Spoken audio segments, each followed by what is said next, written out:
Welcome to Nature Walk, the podcast that takes you on a journey through the wonders of the natural world. I'm your host, David, and I'm delighted to share with you a fascinating story about one of the most iconic creatures of the Chesapeake Bay, the blue crab. As we wander along the shores of the bay, we find ourselves in a world where life is a constant struggle for survival. The blue crab, with its vibrant blue claws and shell, is a master of adaptation, but it faces many challenges as it navigates the complex web of predators and prey that inhabit this ecosystem. A recent study, spanning an impressive 37 years, has shed new light on one of the most significant threats to young blue crabs: cannibalism. Yes, you heard that right, cannibalism. It turns out that larger blue crabs are the primary predators of smaller ones, and this phenomenon is more widespread than previously thought. The researchers, led by Anson Tuck Hines from the Smithsonian Environmental Research Center, used a clever technique to study this behavior. They attached juvenile crabs to small metallic rods in the water with a 3-foot-long tether that allowed the crabs to move around while avoiding predatory fish. What they found was astonishing.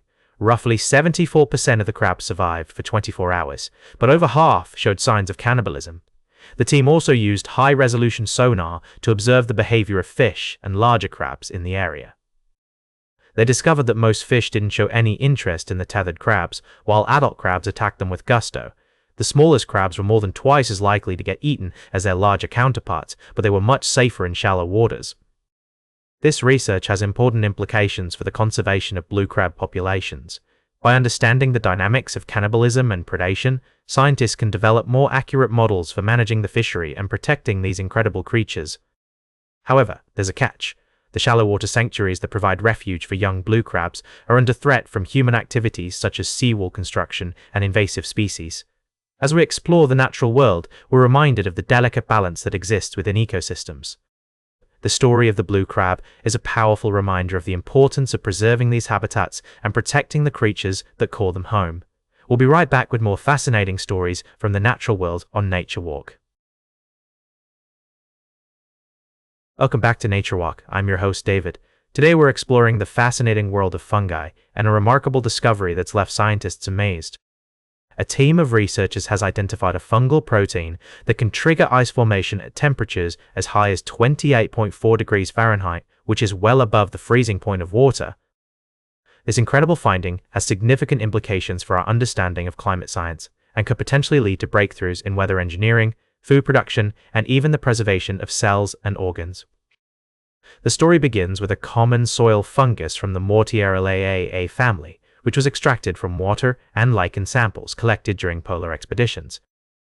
Through DNA sequencing, the researchers discovered that this fungus had a gene that closely resembled those found in bacterial ice nucleators, which are known to accelerate the formation of ice crystals in nature. But what's remarkable is that the fungus wasn't simply copying the bacteria. Instead, it had adopted and adapted this trait to its own physiological requirements. The team found that when they planted these proteins onto other yeast and bacteria, they manifested previously non-existent ice-making abilities. This discovery has sparked excitement among scientists, as it could provide a non-toxic alternative to current approaches to weather engineering. The fungal protein molecule is more efficient and stable than traditional methods, making it an attractive option for cloud seeding and other applications. The implications of this research are far-reaching. For one, it suggests that these fungi may be contributing more to ice formation in the atmosphere than we previously thought. The team believes that this could drive evolutionary innovation at the interface of biology and physics, leading to new breakthroughs in bio-inspired freezing technologies and engineered water modifications. As we continue to explore the fascinating world of fungi, we're reminded of the intricate and complex relationships between living organisms and their environments.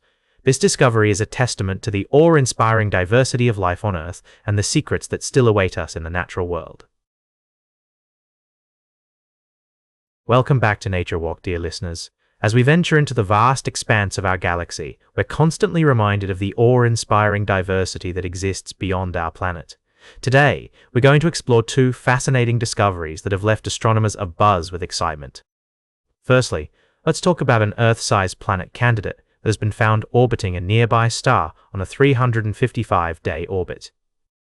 This remarkable find, known as HD 137010b, is a rare instance where a single overlooked signal reveals a world strikingly similar to our own.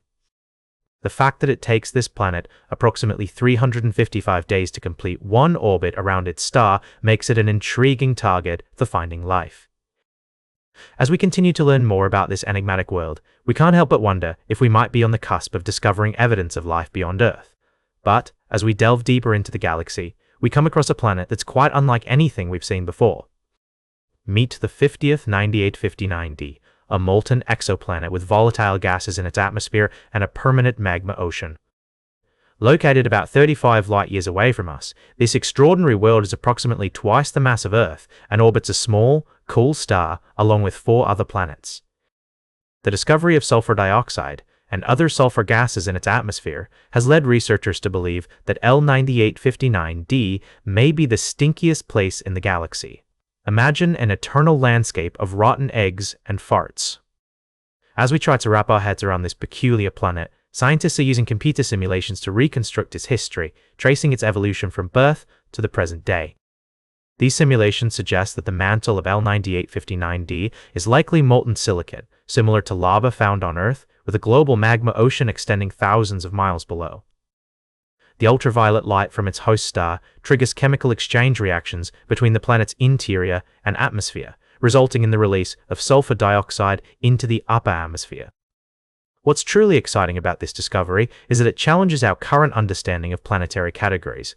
L9859d may be the first recognized member of a broader population of gas-rich sulfurous planets, and there could be more out there waiting to be uncovered. As we continue to explore the galaxy, we're reminded that there's still so much to learn about the diverse range of worlds that exist beyond our solar system. As we conclude today's Nature Walk, remember that the universe is full of mysteries waiting to be unraveled. From potentially life-supporting planets like HD 137000 and 10b to the bizarre sulfur-filled landscapes of L9859d, each new discovery expands our understanding of the cosmos and inspires us to keep exploring. That's all for today's Nature Walk. Remember to like, share, and subscribe, and until next time, keep exploring your natural world.